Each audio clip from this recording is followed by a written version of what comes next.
लो बेटा, last class में Henry constant का फॉर्मूला ही लिखा था। एक एग्जांपल से प्रैक्टिस कीजिए, नहीं होगा तो फिर एक बार थ्योरी वापस पढ़ेंगे उसकी।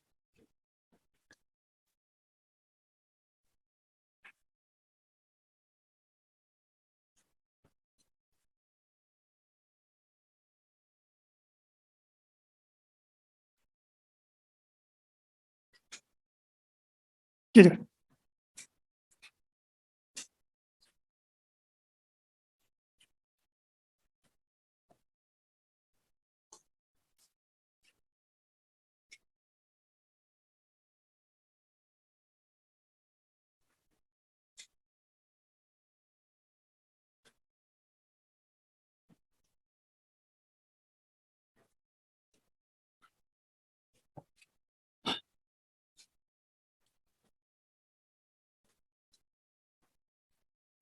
कीजिए।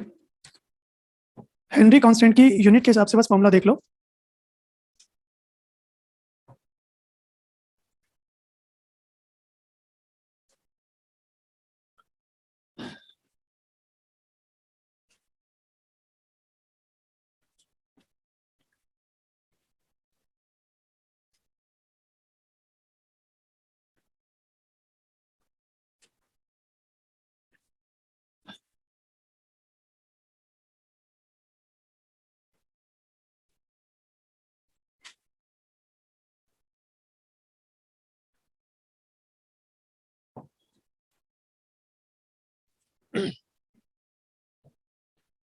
ये समझ आ रहा है फॉर्मूला कौन सा लगेगा?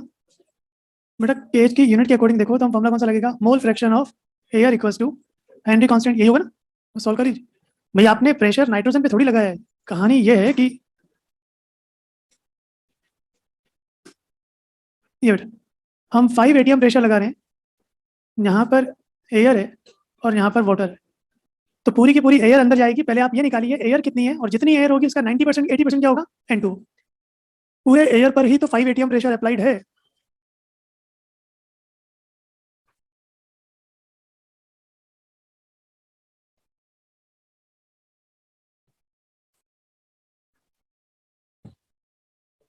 एट बाय ठीक है। कितना हो गया? 0.8 समथिंग है ना?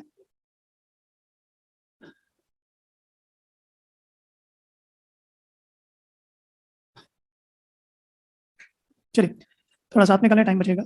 मैं इसको लिखूं बेटा, मोल फ्रैक्शन ऑफ एयर का मतलब moles of air plus moles air को किसमें डिसॉल्व किया? H2। ठीक है, पहले नाइट्रोजन नहीं आएगा। आप समझिए, आपने जो प्रेशर है वो N2 के मॉलिक्यूल्स को पकड़कर नहीं लगाया, पूरी एयर पे तो लगाया है। और हेनरी कांस्टेंट 0.02, कितना प्रेशर अप्लाई कर रहे हो? देखा जाए तो ये कितना हो गया? 0.1। ठीक है ना? तो ये देखा जाए, अगर मैं कंपैरिजन कर दूं तो बेटा, अगर एयर के मोल्स 0.1 है तो टोटल मोल कितने हैं? कंपैरिजन कर सकते हैं। तो अगर 0.1 में मतलब एयर के मोल अगर 0.1 मोल थे तो उस वक्त वाटर कितना था? तो हो गया क्लियर। अगर वाटर के 0.9 मोल है तो उसमें एयर का अमाउंट कितना होगा? 0.1। भाई, जितना प्रेशर आप लगा रहे हो तो 0.9 में कितनी मोल एयर डिसॉल्व होगी? 0.1। हमें जो वाटर के मोल्स गिवन है बेटा वो कितने? 10 मोल्स गिवन है। तो क्या मैं इसको अगर यूनिटरी मेथड से भी सॉल्व करूं तो मैं लिखूं 0.9 मोल H2O कंटेन्स, अगर इतने मोल वाटर है तो उसमें एयर के कितने मोल डिसॉल्व हो चुके हैं? कुछ आ रहा है समझ में? अगर इसकी जगह कोई जरूरी नहीं इस तरह करा जाए, आप चाहो तो एयर के वर्क के कर लो, वाटर के मोल्स मान के मोल्स ऑफ एयर निकाल लो, वैसे भी करो, एक ही बात। अगर आपको लगे इस मेथड से नहीं करना तो सीधा सीधा यहाँ क्या रख दो? 10 रख दो, उससे मोल्स ऑफ एयर निकाल लो। ठीक है, एक तरीका वो भी है, उससे भी हो जाएगा। अगर 1 मोल H2O है तो कितना हो जाएगा?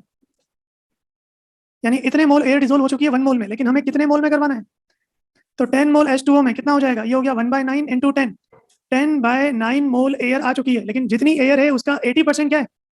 बेटा, अगर मुझसे ये पूछा जाता कि कितनी एयर डिसॉल्व होगी तो हमारा आंसर आ चुका है, लेकिन इसका 80% या 0.8, अब इतने मोल किसके आ चुके हैं? इसको सॉल्व करा तो ये हो गया फाइनली।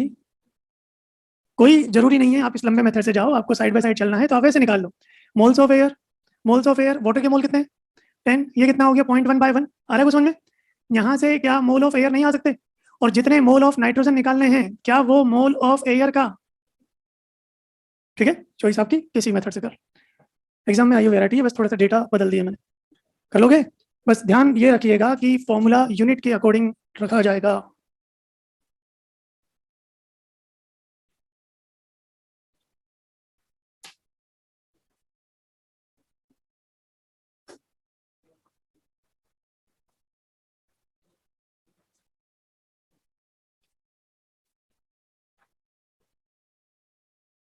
हो गया।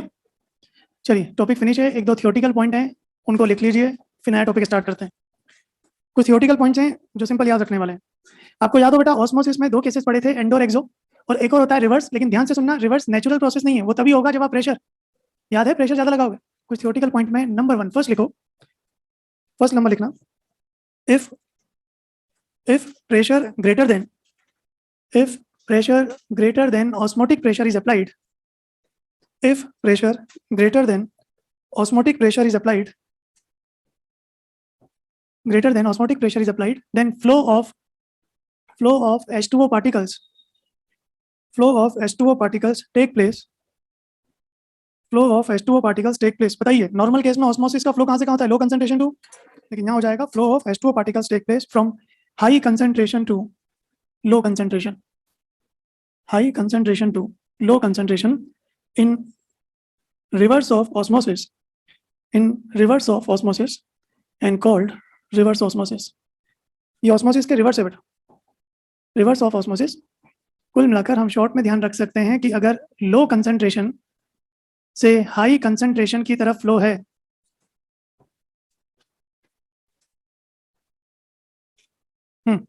लो कंसंट्रेशन से बेटा हाई कंसंट्रेशन की तरफ फ्लो है, तो इसको तुम क्या बोलते थे? और अगर इसका रिवर्स कर दिया जाए तो ये हो जाएगा रिवर्स ऑस्मोसिस आरओ। तो इस बार वाटर पार्टिकल्स का फ्लो कहां से कहां होगा? हाई कंसंट्रेशन टू लो। और ये कहां यूज होता है? Use in water filtration, use in water filtration. वैसे तो बस इतना ही पूछा जाता है कि आरओ का यूज क्या है वाटर फिल्टर करने में। याद है हमने करके देखा था ना, अगर ऑस्मोटिक प्रेशर ज्यादा लगा दें तो टर्बिडिटी वहीं रह जाती है, वाटर रिवर्स हो जाते हैं। हो जाएगा। Note number 2, note number 2, colligative properties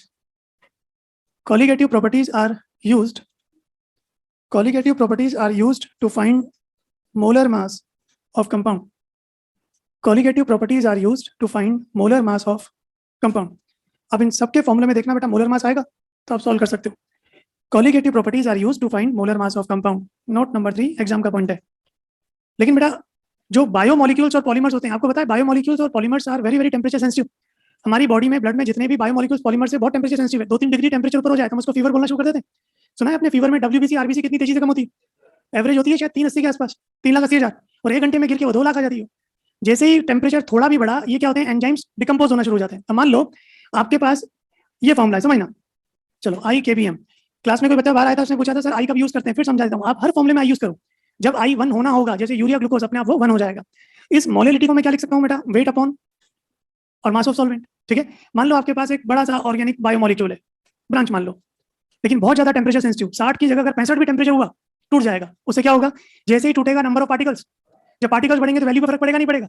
ठीक है, अब मैं नहीं जानता कितना टूटे, क्योंकि आप भी जानते हो प्रोटीन्स बायोमोलिक्यूल्स में 60-60 80 कार्बन होते हैं यार। तो काम की बात करें, मैं नहीं चाहता है टूटे, एक का एक मॉलिक्यूल बना रहे। चलिए मान लें आपने इसका 1 ग्राम ले लिया, आपको इसका क्या निकालना है? Molar mass. इसका सॉल्वेंट का मास आपने कितना ले लिया? 1 kg। आपने पानी ले लिया, इसका केबी कितना था? जब ये नहीं टूटेगा तो आई कितना? अरे जब टूटा नहीं तो एक से एक ही मिला ना। अब एक काम करो कि सर बॉइलिंग पॉइंट का एलिवेशन तो थर्मोमीटर से निकाल सकता हूँ। अरे नॉर्मल वाटर कितने पे बॉइल होता है? 100 पर। जब इसको मिलाओगे तो बॉइलिंग पॉइंट बढ़ेगा। 100 की जगह मान लो 102 पर हुआ, तो ये तो आप एक्सपेरिमेंटल फाइंड कर सकते हो, सारे डेटा रखो, आंसर आ जाएगा। लेकिन समस्या कहां पर है? क्या इसके लिए आपको टेम्परेचर 100 पर नहीं ले जाना पड़ेगा? बायोमोलिक्यूल 100 तक एक्सिस्ट करते ही नहीं, ये तो 60 के बाद ही स्प्लिट होना शुरू हो जाएंगे। तो क्या ये चेंज होगा? नहीं होगा। तो क्या मैं बायोमोलिक्यूल्स पॉलीमर्स को डेल्टा टीवी से निकाल सकता हूँ? पॉसिबल ही नहीं। इतने हाई टेम्परेचर पे बेटा क्या आई बदलेगा? नहीं बदलेगा। इसी तरह अब यहाँ आ जाओ, डेल्टा टीएफ का फॉर्मूला क्या था? आई के एफ इंटू मोलिलिटी, मोलिलिटी का formula weight upon molecular mass. चलो वाटर का मास आपने कितना ले लिया? 1 kg। इस बायोमोलिक्यूल है, ये कितना ले लिया? 1 ग्राम। वाटर का केएफ हमें रटा हुआ है कितना? आपने एक पार्टिकल लिया, एक पार्टिकल एक ही रहेगा। अब पता कर सकते हो फ्रीजिंग पॉइंट, जो वाटर 0 पे फ्रीज हो रहा था, पता चले 0 की जगह -1 पर हो। लेकिन उसके लिए एक्सपेरिमेंट में पानी में ये डालकर फ्रीज करना पड़ेगा ना। और ये इतने टेम्परेचर सेंसिटिव है कि इनकी रेंज होती है, जैसे हमारी बॉडी में जो है वो 98 डिग्री फॉरेनहाइट पे सबसे बढ़िया काम करते हैं। बॉडी का नॉर्मल टेम्परेचर यही होता है, 98 100 ऊपर होती है तो हम फेवरेज बोलना शुरू कर देते हैं। तो ऐसे ही अगर टेम्परेचर गिराते जाओ अगेन, तो कुल मिलाकर जितने भी बायोमोलिक्यूल्स पॉलीमर्स हैं, they are very very temperature sensitive. Temperature ज्यादा हो या कम होगा, दोनों केस में कोलैप्स होते हैं। जैसे कोलैप्स हुआ, स्ट्रक्चर चेंज हुआ, क्या बदलेगा? क्या फर्क पड़ेगा? नहीं पड़ेगा। और जब ये गलत आएगा तो मुझे एक ऐसी कॉलिगेटिव प्रॉपर्टी चाहिए जिसको मैं अपने टेम्परेचर पे यूज कर सकूं, और वो कौन सी है? देखिए, रिलेटिव नहीं बेटा, relative lowering in vapour pressure. आपको लग नहीं रहा किसी की वेपर बनाने के लिए भी तो गर्म ही करोगे? लेकिन अगर आपको पता है आपका बायोमोलिक्यूल 62 डिग्री पर काम करता है, तो एक्जैक्ट टेम्परेचर 62 रखो ना टेम्परेचर बढ़ाओ ना, कम करो यार। तो जितने भी बायोमोलिक्यूल्स और पॉलीमर्स हैं, क्योंकि वो टेम्परेचर सेंसिटिव हैं, इसलिए उनका मोलर मास केवल किससे निकालते हैं? बाकी तो सब में निकाल लो। बाकी तो भाई यूरिया का तो आप किसमें भी मिला दो, क्योंकि यूरिया का जो डिसोसिएशन पॉइंट है वो 100 से बहुत ऊपर है, आसानी से टूटेगा ही नहीं, तो काम चल जाएगा। लेकिन पॉलीमर्स और बायोमोलिक्यूल्स का मोलर मास केवल हम किससे निकालेंगे, क्योंकि जो टेम्परेचर उनके लिए बना है उसी टेम्परेचर पे एक्सपेरिमेंट। तो थर्ड नंबर लिखो, molecular mass of biomolecule and polymers, molecular mass of biomolecules and polymers are calculated using osmotic pressure, are calculated using osmotic pressure। बस ये ध्यान रखना बेटा। एक मिनट यहाँ सुनाई नहीं दे रहा, एक मिनट रुको, समझना है बेटा। वैसे तो क्वालिटेटिव प्रॉपर्टी मोलर मास के ही काम आती है, लेकिन बायोमोलिक्यूल्स के लिए ध्यान रखना। हाँ बोलो क्या, ऐसा भी सॉलिड मिला सकते हैं जो, हाँ लेकिन उसके लिए आप सोचो आपकी कैलकुलेशन कितनी बढ़ जाएगी, कितने लाओगे आप, कितने सॉल्वेंट आप देखोगे। ये तो आपने भी पढ़ लिया इनऑर्गेनिक में कि हाइड्रोजन बॉन्ड से वॉन डेर वाल फोर्स कम होते हैं, CCl4 बेंजीन, इन सब में कौन सा फोर्स है, वॉन डेर वाल, तो इनके बॉइलिंग पॉइंट और कम है। या तो बड़े विस्कस लिक्विड लेकर आओ तो ज्यादा अच्छा है, यूनिवर्सल सॉल्वेंट वाटर के रेस्पेक्ट में बात चलती है, इसलिए बात चल रही है भाई। एक्सपेरिमेंट में आप लैब में क्या लेके चलोगे, वाटर तो लेके चलते हो, इसलिए इन जनरली अगर एक्सपेरिमेंट करना है नेक्स्ट टॉपिक रेडॉक्स।